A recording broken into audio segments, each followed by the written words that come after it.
Okay, so one of the biggest reasons why we talk about compositions before inverses was because there's a relationship. If two functions are inverses, we can prove that by composing them with each other. So two functions f and g are inverses if and only if. Now, I don't know if that relationship has ever really been explained to you. If and only if means you can phrase this either way. You can say two functions are inverses if f of g of x equals x and g of f of x equals x. Or you can flip it around. You can say if f of g of x equals x and g of f of x equals x, then these two functions are inverses. Okay, so if and only if means the relationship goes in both directions.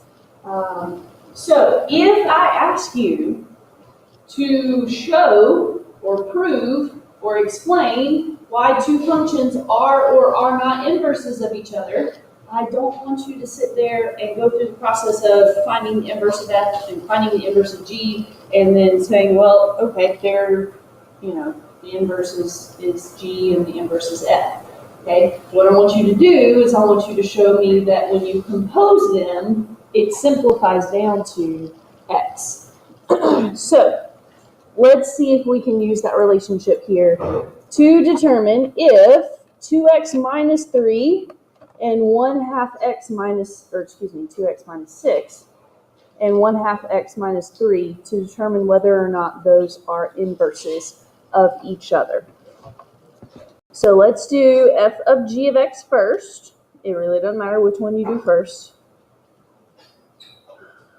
So we are plugging 1/2 x minus 3 into 2 times x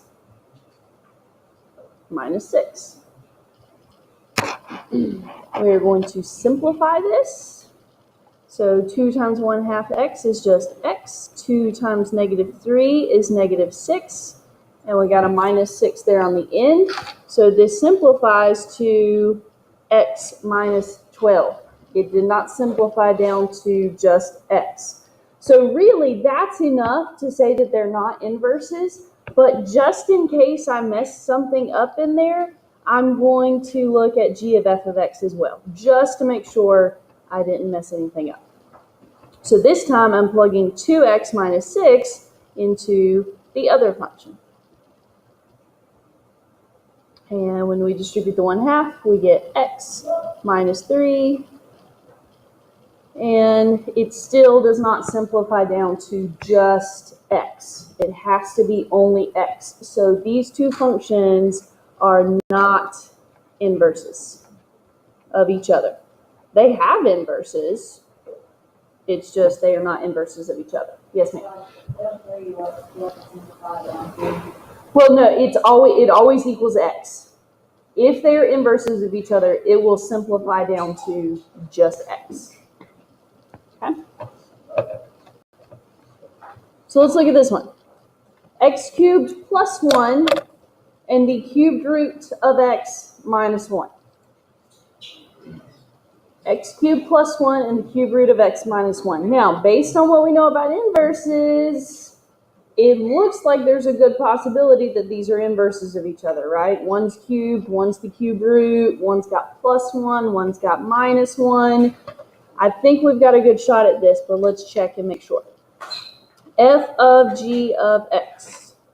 So we are plugging in the cubed root.